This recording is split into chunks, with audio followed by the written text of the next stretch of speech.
Good morning. Morning మ్యాగజైన్‌కి స్వాగతం. ప్రముఖ దినపత్రికలో వస్తున్న వార్తలు వెనక జరుగుతున్న పరిణామాలు చూద్దాం. ఈనాడు చూస్తే స్ఫూర్తి ప్రదాతలకు రామోజీ అవార్డులు అంటూ విభిన్న రంగాల్లో ప్రతిభ చూపిన 7గురికి ప్రదానం. జ్ఞాపిక ప్రశంసా పత్రంతో పాటు 10 లక్షల చొప్పున నగదు బహుమతి. ఉపరాష్ట్రపతి, తెలంగాణ గవర్నర్, తెలుగు రాష్ట్రాల సీఎంలు సహా ప్రముఖుల హాజరు. ఏటా అవార్డులు ప్రదానం చేస్తామని రామోజీ గ్రూప్ ప్రకటన. రామోజీ ఇంగ్లీషు, తెలుగు నిఘంటువుల ఆవిష్కరణ. రామోజీ గ్రూప్ సంస్థల వ్యవస్థాపకులు రామోజీరావు పేరిట ఏర్పాటు చేసిన రామోజీ ఎక్సలెన్స్ అవార్డుల ప్రదానం ఆదివారం వేదికగా జరిగింది. సమాజ హితమే లక్ష్యంగా శ్రమిస్తూ వివిధ రంగాల్లోని ప్రతిభామూర్తులను గుర్తించి పట్టం కట్టారు. రామోజీ ఫిల్మ్ సిటీలో ఈ వేడుక కనుల పండుగగా సాగింది. పాత్రికేయం, గ్రామీణాభివృద్ధి, సామాజిక సేవ, సైన్స్ అండ్ టెక్నాలజీ, కళలు, సంస్కృతి, మహిళా సాధికారత, యూత్ ఐకాన్ విభాగాల్లో సేవలు అందించిన వ్యక్తులకు ఈ పురస్కారాలు అందజేశారు. పురస్కార గ్రహీతల జ్ఞాపిక ప్రశంసా పత్రంతో పాటు 10 లక్షల చొప్పున అందజేశారు. దేశవ్యాప్తంగా ఆయా రంగాల్లో ప్రతిభ కనబరిచిన సుమారు 900 మంది కృషిని పరిశీలించి వాళ్ళలో నుంచి 7గురిని ఎంపిక చేశారు. భారత ఉపరాష్ట్రపతి సిపి రాధాకృష్ణన్ ముఖ్య అతిథిగా హాజరైన ఈ కార్యక్రమంలో గౌరవ అతిథులుగా తెలంగాణ గవర్నర్ జిష్ణుదేవ్ వర్మ, తెలంగాణ ఆంధ్రప్రదేశ్ ముఖ్యమంత్రి రేవంత్ రెడ్డి, చంద్రబాబు నాయుడు, కేంద్ర మంత్రులు కిషన్ రెడ్డి, రామ్మోహన్ నాయుడు పాల్గొన్నారన్నటువంటి వార్తని హైలైట్ చేశారు. ఇకపోతే ఎక్సలెన్స్ అవార్డులతో ఘన నివాళి అంటూ పురస్కార గ్రహీతలకు అభినందనలు తెలుపుతూ ప్రధాని మోడీ సందేశం. బహుముఖ ప్రజ్ఞాశాలి, మీడియా దిగ్గజం రామోజీ గ్రూప్ సంస్థల వ్యవస్థాపకులు రామోజీరావు జయంతి సందర్భంగా ఆయన పేరుతో ఎక్సలెన్స్ అవార్డును ప్రారంభించడంపై ప్రధాని నరేంద్ర మోడీ హర్షం వ్యక్తం చేశారు. భారత మీడియా, వినోద రంగాలపై చెరగని ముద్ర వేసిన దార్శనికుడు రామోజీరావు పేరుతో అవార్డులు ప్రదానం చేయడం మహనీయుని కల్పించే ఘనమైన నివాళిగా పేర్కొన్నారన్నటువంటి వార్తని హైలైట్ చేశారు. లేకపోతే అణగారిన వర్గాలకు అత్యున్నత స్థానం రాజ్యాంగం చలవే. అణగారిన వర్గాల నుంచి వచ్చిన వారు దేశంలోని అత్యున్నత స్థానాన్ని అధిరోహించగలుగుతున్నారంటే అది రాజ్యాంగం చలవైన సుప్రీంకోర్టు ప్రధాని సిజే జస్టిస్ భూషణ్ రామకృష్ణ గవాయ్ పేర్కొన్నారు. అందుకు కేఆర్ నారాయణన్, రామ్నాథ్ కోవింద్, ద్రౌపది ముర్ములు రాష్ట్రపతులు కావడం ప్రత్యక్ష ఉదాహరణలను గుర్తు చేశారు. మహారాష్ట్రలోని మారుమూల ప్రాంతం నుంచి వచ్చిన తాను దేశ న్యాయ వ్యవస్థలోని అత్యున్నత స్థాయికి ఎదగడం రాజ్యాంగం వల్ల సాధ్యమైందన్నారు. ఆంధ్రప్రదేశ్లో ఎస్సీ కుటుంబంలో పుట్టి లోక్సభ స్పీకర్ అయిన బాలయోగి ఎస్సీ ఎస్టీ వర్గాల నుంచి రాష్ట్రాలు సీఎస్లుగా ఎదిగిన ఎందరో మన రాజ్యాంగ రిజర్వేషన్ల ద్వారా కల్పించిన సమానత్వానికి నిదర్శనమని గుర్తు చేశారన్నటువంటి వార్తని హైలైట్ చేశారు. మరి కష్టాల సాగు, నష్టాలే దిగుబడి. నిండా మునుగుతున్న మొక్కజొన్న రైతు, భారీ వర్షాలతో దెబ్బతిన్న పంట, ఆపై ధరలోను కోత. కొనుగోలు ప్రారంభించిన మార్కెట్ ఎకరాకి 10 నుంచి 14,000 నష్టం. మొక్కజొన్న రైతులు నష్టాల పాలవుతున్నారు. క్వింటాల్ 2,400 వరకు కొన్న వ్యాపారులు ఉన్నట్టుండి ధరలో కోత పెట్టారు. క్వింటాల్కి 1,400 నుంచి 1,700 ఇస్తున్నారు. మద్దతు ధర 2,400 కంటే క్వింటాల్కి 700 దాకా తగ్గడంతో అన్నదాతలు భారీగా నష్టపోతున్నారు. మార్కెట్ ద్వారా కొనుగోలు కేంద్రాలు ఏర్పాటు చేయలేదు. ఆర్థిక శాఖ నుంచి అనుమతి రాకపోవడమే దీనికి కారణం. వ్యాపారులు రోజు రోజుకి ధరలను తగ్గించేస్తున్నారు. రాష్ట్ర వ్యాప్తంగా ఖరీఫ్లో 4.52 లక్షల ఎకరాల్లో మొక్కజొన్న సాగింది. అత్యధికంగా ఉమ్మడి అనంతపురం, కర్నూలు, విజయనగరం జిల్లాల్లో సాగు చేశారు. అక్టోబర్లో భారీ వర్షాలు, ఎదురుగాలతో కోత దశలోని పంట దెబ్బతింది. చాలా చోట్ల పైరు నేలవాలింది అన్నటువంటి వార్తని హైలైట్ చేశారు. లేకపోతే నన్ను అనాథను చేశారు అంటూ డబ్బు, పార్టీ టికెట్ కోసం మురికి కిడ్నీ దానం చేశానట. లాలూ కుమార్తె రోహిణి ఆవేదన. ఆర్జేడీ అధినేత ఇంటి నుంచి వెళ్ళిపోయిన మరో 3 కుమార్తెలు డబ్బు, పార్టీ టికెట్ కోసం తాను మురికి కిడ్నీని తండ్రికి దానం చేశానని అంటున్నారని ఆర్జేడీ అధినేత లాలూ ప్రసాద్ యాదవ్ కుమార్తె రోహిణి ఆచార్య ఆవేదన వ్యక్తం చేశారు. తాను శాపగ్రస్తురాలనయ్యానని తనను అనాథం చేశారని పేర్కొన్నారు. ఇప్పటికే రాజకీయాలకు స్వస్తి పలికిన ఆమె ఆదివారం ఎక్స్లో వరుస ట్వీట్లు చేశారు. పరోక్షంగా తన సోదరుడు తేజస్విపై విరుచుకుపడ్డారు. మరోవైపు లాలూ మరో 3 కుమార్తెలు రాజ్యలక్ష్మి, రాగిణి, చందాలు ఆదివారం పట్నాలోని ఆయన ఇంటి నుంచి ఢిల్లీకి వెళ్ళిపోయారు. నేను మురికి మనిషిని శనివారం విమర్శించారు. నా మురికి కిడ్నీని తండ్రికి దానం చేశానని అన్నారు. ప్రతిఫలంగా ₹1,00,00,000 పార్టీ టికెట్ తీసుకున్నానని విమర్శించారు. అది లోక్సభ ఎన్నికల్లో శరణ్ స్థానం నుంచి పోటీ చేసి ఓడిపోయిన రోహిణి పేర్కొన్నారు. పెళ్ళైన మహిళలకు చెప్తున్నా, మీ తల్లిదండ్రులకు ఒక కుమారుడు ఉంటే మీ దేవుడు లాంటి తండ్రిని మీరే కాపాడుకోవాలని ఎప్పుడు ప్రయత్నించకండి. దానికి బదులుగా మీ సోదరుడికి చెప్పండి. ఆయన కానీ ఆయన స్నేహితులు కానీ కిడ్నీ దానం చేయాలని చెప్పండి. సోదరిమణులు, కుమార్తెలంతా సొంత కుటుంబాన్ని, పెళ్ళైన తర్వాత ఏర్పడే కుటుంబాన్ని చూసుకోవాలని రోహిణి పేర్కొన్నారు. తాను భర్త, అత్తమామల అనుమతి లేకుండా కిడ్నీని తండ్రికి దానం చేశానని వివరించారు. నా తండ్రిని కాపాడుకునేందుకు కిడ్నీ దానం చేశాను. అది ఈరోజు మురికి కిడ్నీ అయింది. ఏ ఇంట్లోనూ రోహిణి లాంటి కుమార్తె ఉండకూడదని వ్యాఖ్యానించారు. తనను దుర్భాషలాడారని, చెప్పుతో కొట్టబోయారని తెలిపారు అన్నటువంటి వార్తని హైలైట్ చేశారు. అట్లా తన సోదరుడైన తేజస్వికి సన్నిహితుడిగా ఉన్న రమీజ్ మీద రోహిణి విమర్శలు గుప్పించారు. అతను ఉత్తరప్రదేశ్కి చెందిన సమాజ్వాదీ పార్టీ నేత మాజీ ఎంపీ రిజ్వాన్ జహీర్ కల్లుడు. రమీజ్ జహీర్ల మీద హత్య కేసులు ఉన్నాయని, ఇప్పటికే జహీర్ జైల్లో ఉన్నారని ఓ యూజర్ చేసిన ట్వీట్ని రోహిణి రీపోస్ట్ చేశారన్నటువంటి వార్తని హైలైట్ చేశారు. లేకపోతే మరోసారి సీఎంగా నితీష్ అంటూ బీహార్ ఎన్నికల్లో ఎన్డీఏ విజయం సాధించడంతో కొత్త ప్రభుత్వ ఏర్పాటు కూటమి నేతలు చర్యలు చేపట్టారు. మరోసారి ముఖ్యమంత్రిగా నితీష్ కుమార్ కొనసాగుతారని కూటమి వర్గాలు పేర్కొన్నాయి. ఈ నెల 19 కానీ 20 కానీ కొత్త ప్రభుత్వం కొలువుదీరే అవకాశాలను తెలిపేందుకు పట్నాలోని గాంధీ మైదానం వేదిక కానుందని తెలుస్తోంది అన్నటువంటిది హైలైట్ చేశారు. లేకపోతే సాక్షి మహిళా సాధికారత దిశగా దేశం పురోగమనం. సుప్రీంకోర్టు ప్రధాన జస్టిస్ భూషణ్ రామకృష్ణ గవాయ్ అన్ని రంగాలను గొప్పగా రాణిస్తున్న మహిళలు న్యాయ వ్యవస్థలకు కూడా వచ్చే వారి సంఖ్య గణనీయంగా పెరుగుదల. ఇది దేశ ఆర్థిక సామాజిక రాజకీయ పురోగతికి నిదర్శనం. హక్కులపై అవగాహన ఉన్నప్పుడే న్యాయం సాధ్యం. మన రాజ్యాంగం వల్లే అణగారిన వర్గాల వారికి ఉన్నత అవకాశాలు. ఇందుకు ప్రస్తుత రాష్ట్రపతి నేనే ప్రత్యక్ష ఉదాహరణ. మన రాజ్యాంగం స్థిర రాజ్యాంగం కాదు, పరిస్థితులకు అనుగుణంగా మార్పు. ఒక వ్యవస్థ మరో వ్యవస్థలో ఏ రకంగానూ జోక్యం చేసుకోకూడదు. ఒకవేళ జోక్యం చేసుకుంటే ప్రజాస్వామ్యం పేకమేడలా కూలిపోతుంది. న్యాయ సామాజిక ఆర్థిక రాజకీయ సమానత్వం ఎంత అవసరం, దీన్ని మరింత ముందుకు తీసుకెళ్లేందుకు మనందరం కట్టుబడి ఉండాలంటూ భారత రాజ్యాంగాన్ని అంబేద్కర్ స్థిరపత్రాన్ని చూడలేదు, దేశంలో పరిస్థితులు సమాజ మార్పులకు అనుగుణంగా మారుతూ ఉండాలని ఆకాంక్షించారు. అందులో భాగంగానే మన రాజ్యాంగానికి సవరణలు చేస్తూ వస్తున్నాం. దేశ పౌరుల హక్కులకు విఘాతం కలిగినప్పుడు కోర్టులను ఆశ్రయించే అవకాశం ఇచ్చింది మన రాజ్యాంగమే. ఈ నేపథ్యంలో న్యాయ సామాజిక ఆర్థిక రాజకీయ సమానత్వాన్ని మరింత ముందుకు తీసుకెళ్లేందుకు మనందరం కట్టుబడి ఉండాలి అన్నటువంటిది హైలైట్ చేశారు. అయితే రాష్ట్రం దూసుకు వెళ్తున్నది అప్పుల్లోనే. సీఎం చంద్రబాబుపై వైఎస్ జగన్ ధ్వజం. 2025-26 తొలి 6 నెలల్లో రాష్ట్ర సొంత పన్నుల ఆదాయం వృద్ధి 7.03%. గత ఏడాదితో పోలిస్తే ఏడాది మొదటి 6 నెలల్లో జీఎస్టీ అమ్మకపు పన్ను ఆదాయాల వృద్ధి 2.85%. 2023-24 నుంచి 25-26 మొదటి 6 నెలల్లో రాష్ట్ర సొంత పన్ను ఆదాయాల వార్షిక వృద్ధి రేటుతో పోలిస్తే ప్రస్తుత ఆర్థిక ఏడాది మొదటి 6 నెలల్లో వృద్ధి 2.75%. అయినా సరే రాష్ట్రం అద్భుతమైన వృద్ధి సాధిస్తుందంటూ ప్రజలు నమ్మించడానికి బాగా ప్రయత్నిస్తున్నారు. గత 2 ఏళ్లలో మూలధన వ్యయం వార్షిక వృద్ధి రేటు 16% తగ్గింది. 2025-26లో రాష్ట్ర సొంత పన్నుల ఆదాయం వృద్ధి 3.47%. కానీ గత ఏడాదితో పోలిస్తే ఏడాది తొలి త్రైమాసికంలో జీఎస్టీపీ వృద్ధి 10.5% అధికంగా ఉన్నట్టు ప్రకటించారు. ఇది పూర్తిగా వాస్తవం. 2019-24 మధ్య రాష్ట్ర సొంత పన్నుల ఆదాయం వార్షిక వృద్ధి రేటు 9.87%. అప్పట్లో రాష్ట్ర ప్రభుత్వ సొంత పన్నుల ఆదాయం 58,031 కోట్ల నుంచి 92,922 కోట్లకు పెరిగింది. 5 ఏళ్లలో రాష్ట్ర జీఎస్టీపీ వార్షిక సగటు వృద్ధి రేటు 10.23%. గత 5 ఏళ్లతో పోల్చితే చంద్రబాబు పాలనలో జీఎస్టీపీ పన్ను ఆదాయాల వృద్ధి చాలా తక్కువ. మరి రాష్ట్రం వేగంగా అభివృద్ధి చెందుతోందని బాబు ఎలా చెప్తారు?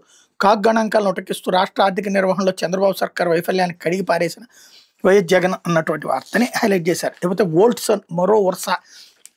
కేవలం 10 లక్షల మూలధనంతో 2 నెలల క్రితమే ఢిల్లీలో పుట్టిన కంపెనీ 1,504 కోట్ల పెట్టుబడులట, ఏకంగా 1,037 కోట్ల రాయితీలట. పెట్టుబడిలో ఏకంగా 69% రాయితీలు. ఇది కాకుండా ఎకరా 60 లక్షలతో నాయుడుపేట సెజ్లో 37 ఎకరాలు, ఎలాంటి అనుభవం లేకపోయినా సోలార్ ప్యానల్ తయారీ యూనిట్, కోట్ల విలువైన భూమితో పాటు భారీ ప్రోత్సాహకాలపై అధికార వర్గాల్లో విస్తృత చర్చ అన్నటువంటిది హైలైట్ చేశారు. అయితే 22 మంది బాలికలకు అస్వస్థత, వాంతులు, విరోచనాలు, జ్వరం బారిన పడిన అల్లూరు జిల్లా రాజేంద్రపాలెం ఆశ్రమం విద్యార్థినులు. కేజీహెచ్లో 2 బాలికలకు చికిత్స, మిగిలిన వారికి రాజేంద్రపాలెం పిహెచ్సిలో కలుషిత ఆహారమే కారణం. ఆందోళన కలిగిస్తున్న వరుస ఘటనలు. గత నెలలో కురుపాం స్కూల్లో 2 బాలికల మృతి, 120 మందికి పైగా అస్వస్థత, అయినా చలనం లేని చంద్రబాబు సర్కార్ అన్నటువంటిది హైలైట్ చేశారు. లేకపోతే మంత్రి పదవులకి ఫార్ములా, ప్రతి 6 ఎమ్మెల్యేలకు ఒక మంత్రి పదవి. బీహార్లో ఎన్డీఏ పక్షాల మధ్య అంగీకారం, బీజేపీకి 14 మంత్రి పదవులు దక్కే అవకాశం. ఈ నెల 19 లేదా 20 నూతన సీఎం ప్రమాణ స్వీకారం అన్నది హైలైట్ చేశారు. అయితే హిందూపురంలో పోలీసుల ఓవర్ యాక్షన్.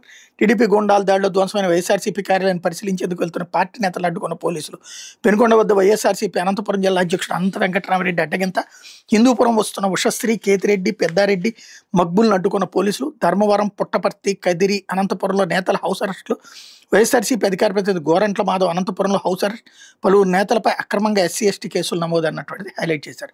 అయితే ఆ మాటలు దుర్మార్గం. స్టీల్ ప్లాంట్ కార్మికులు పనిచేయకపోవడం మీరు చూశారా? చంద్రబాబు వ్యాఖ్యలపై ఉద్యోగ కార్మిక నాయకుల ఆగ్రహం. విశాఖ ఉక్కుపై ఎన్నికలకు ముందు ఏం చెప్పారు, ఏం చేశారు? విశాఖ ఉక్కు ఉద్యోగి సగటు ప్రొడక్టివిటీ 785 టన్నులు, సెయిల్లో అది 625 టన్నులే. 3.4 నుంచి 7.3 మిలియన్ టన్నులకు మేము పనిచేయకుండానే ఉత్పత్తి పెరిగిందా అంటూ ఉద్యోగ సంఘాలు నిలదీసిన దాన్ని హైలైట్ చేశారు. ఇప్పుడు దళిత భూములపై పచ్చగద్దలు. శ్రీకాళహస్తి ఎంఎం వార్డులో టీడీపీ నేతల కుతంత్రం. 154 కోట్ల విలువైన 3 ఎకరాలు కొట్టేసేందుకు పక్కా స్కెచ్. రికార్డులు తారుమారు, సబ్ డివిజన్ల పేరుతో కుట్ర, నకిలీ పేర్లతో రిజిస్ట్రేషన్లకు సన్నాహాలు అన్నటువంటిది హైలైట్ చేశారు. లేకపోతే సర్కారు వైద్య వ్యవస్థ నిర్లక్ష్యానికి నిండు ప్రాణం బలి. రేపటి శ్రీరాములు నెల్లూరు జిల్లాలో దారుణం. సర్కారు వైద్య వ్యవస్థ నిర్లక్ష్యానికి నిండు ప్రాణం బలైంది. చంద్రబాబు ప్రభుత్వం వచ్చాక సర్కారు వైద్య వ్యవస్థలో ఏర్పడిన తీవ్ర నిర్లక్ష్యానికి ఘటన ఉదాహరణగా నిలుస్తోంది. వివరాల్లోకి వెళ్తే పొట్టి శ్రీరాములు నెల్లూరు జిల్లా మండల కేంద్రం సీతారాంపురంలోని బెస్తకాలనికి చెందిన మారుబోయిన వెంకటరమణ ఆదివారం ఉదయం 10:30 గంటల సమయంలో గుండెపోటుకు గురయ్యారు. కుటుంబ సభ్యులు ఆగమేఘాల మీద ఆయన 24/7 పిహెచ్సికి తరలించారు. అయితే అక్కడ ఒక మేల్, ఒక ఫిమేల్ డాక్టర్ ఇద్దరు ఉన్నప్పటికీ వారు ఇరువురు విధులకు హాజరు కాలేదు. ఇక్కడ 3 స్టాఫ్ నర్సులు ఉండాల్సి ఉండగా 2 బదిలీపై వెళ్ళిపోవడంతో ఒక నర్సు మాత్రం విధులు నిర్వర్తిస్తుంది. ఆమె కూడా నైట్ షిఫ్ట్ చేసి ఇంటికి వెళ్ళిపోయింది. దీంతో ఆయనకు ప్రాథమిక వైద్యం అందించే పరిస్థితి లేకపోవడంతో ప్రత్యామ్నాయంగా ఉదయగిరికి తరలించేందుకు 108 వాహనాన్ని సంప్రదించగా అది కూడా అందుబాటులో లేదు. పచ్చరంగులు వేయించేందుకు ఆ వాహనాన్ని విజయవాడకి తరలించారు. ప్రత్యామ్నాయంగా మరో వాహనాన్ని ఉంచకపోవడంతో గత్యంతలేక ప్రైవేట్ వాహనం రప్పించి ఉదయగిరికి తరలిస్తుండగా మార్గ మధ్యలో వెంకటరమణ మృతి చెందాడు. వైద్య సిబ్బంది పిహెచ్సిలో అందుబాటులో ఉండి సకాలంలో ప్రాథమిక చికిత్సకు అందించుంటే వెంకటరమణ బతికుండేవాడని కుటుంబీకులు కన్నీరు మున్నీరయ్యారు. 108 అయినా అందుబాటులో ఉంటే సకాలంలో ఉదయగిరికి తరలించి వైద్యం చేయించేవారని విలపించారన్నటువంటి వార్తని హైలైట్ చేశారు. లేకపోతే విదేశీ విద్య పేరిట మోసం అంటూ విదేశాల్లో ఎంబీబీఎస్ చదివిస్తామని కోట్లు వసూలు చేసి మోసగించి తమ పిల్లల భవిష్యత్తు నాశనం చేసిన వారిపై చర్యలు తీసుకోవాలని బాధితులు విజ్ఞప్తి చేశారు. ఆదివారం కర్నూలుకి చెందిన విద్యార్థి సాయి కౌశిక్, మదనపల్లికి చెందిన మరో విద్యార్థి లక్ష్మీ తయారమ్మ తదితరులు తమకు జరిగిన మోసాన్ని తిరుపతిలో ఆదివారం మీడియాకు వెల్లడించారన్నటువంటి వార్తని హైలైట్ చేశారు. లేకపోతే ఆంధ్రజ్యోతి, అమెరికాలో అర్చకత్వం అద్భుత అంటూ పూజారులకి మంచి డిమాండ్. ఐటీ ఉద్యోగులకు మించి రాబడి, నిష్టగా వ్యవహరించే వారికి పెద్దపీట, రకరకాల వేషాలపై వచ్చి అర్చకత్వం. చదువు కోసం వచ్చి ఓపీటీలో ఉన్న కొందరు విద్యార్థులది అదే బాట. సొంతగా గుళ్ళు నిర్మిస్తున్న వైన అమెరికా అనగానే టక్కును గుర్తొచ్చి సాఫ్ట్వేర్ ఉద్యోగులు H1B వేసాలే. కానీ ఇప్పుడు అర్చకత్వం ఆ రంగంతో పోటీ పడుతోంది.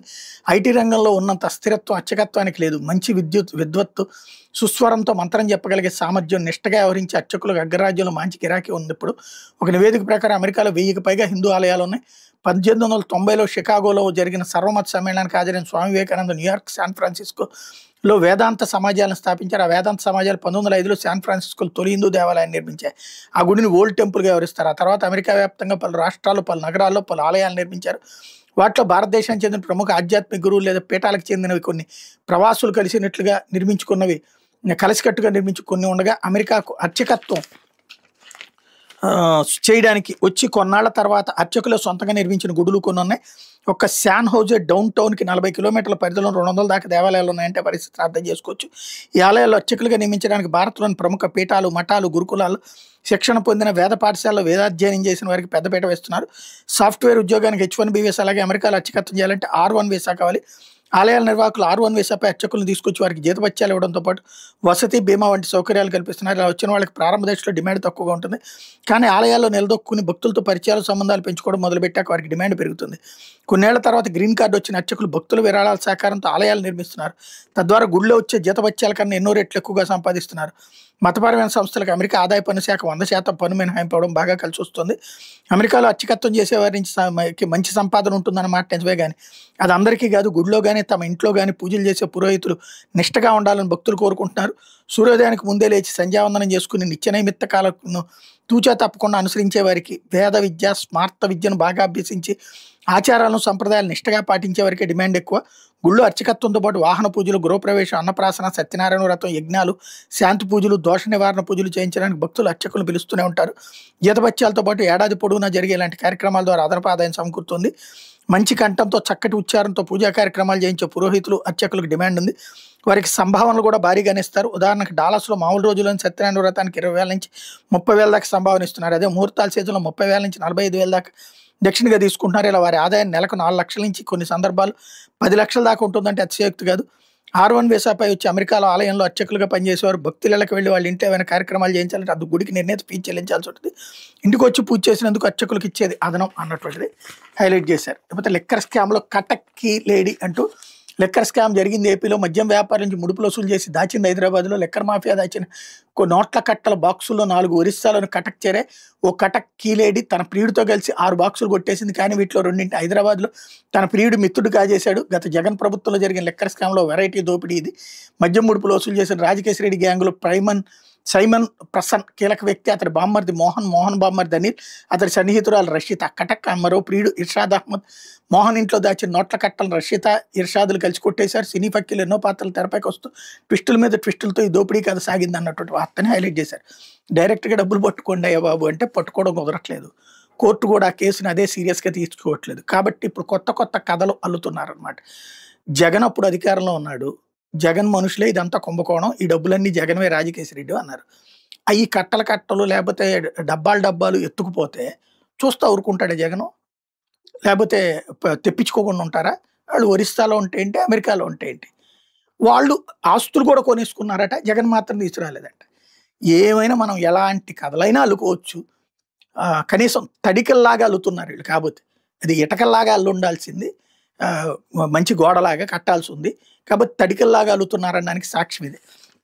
కాకపోతే 2 రాష్ట్రాలు కలిసి నడవాలి అంటూ చర్చల ద్వారా సమస్యల పరిష్కారం, తెలంగాణ ఏపీ అభివృద్ధికి సహకరిస్తే రామోజీ ఎక్సలెన్స్ అవార్డులు ప్రదానోత్సవంలో ఉపరాష్ట్రపతి సిపిఆర్, తెలుగు భాష సంస్కరణ కృషి అంటూ చంద్రబాబు స్టేట్మెంట్ హైలైట్ చేశారు. లేకపోతే ఎస్సీల క్రిమిలేయర్ ఉండాల్సిందే, షెడ్యూల్డ్ కులాల్లోని కొందరికి ఇప్పటికీ రిజర్వేషన్ ప్రయోజనాలు దక్కని పరిస్థితులు ఉన్నాయని, అలాంటి వాళ్ళకి ప్రయోజనం చేకూర్చేందుకు వీలుగా ఉపవర్గీకరణ బాధ్యతను రాష్ట్ర ప్రభుత్వాలకు అప్పగిస్తూ తీర్పిచ్చామని సుప్రీంకోర్టు ప్రధాన న్యాయమూర్తి జస్టిస్ బిఆర్ గవాయ్ గుర్తు చేశారు. అందులో ఎస్సీలకు క్రిమిలేయర్ చేయాలని చెప్పిన తనను తీవ్రంగా విమర్శించారని, అయినప్పటికీ ఆ తీర్పును ఇప్పటికీ సమర్థించుకుంటారని స్పష్టం చేశారు.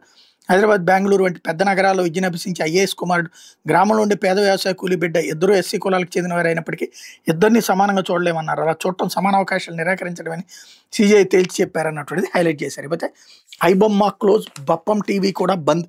తమను సవాల్ చేసిన ఎమ్మటి రవితోనే ఆ వెబ్సైట్లు మూసివేయించిన పోలీసులు. రవి ఇంటి పేరే ఐబొమ్మలో ఐ.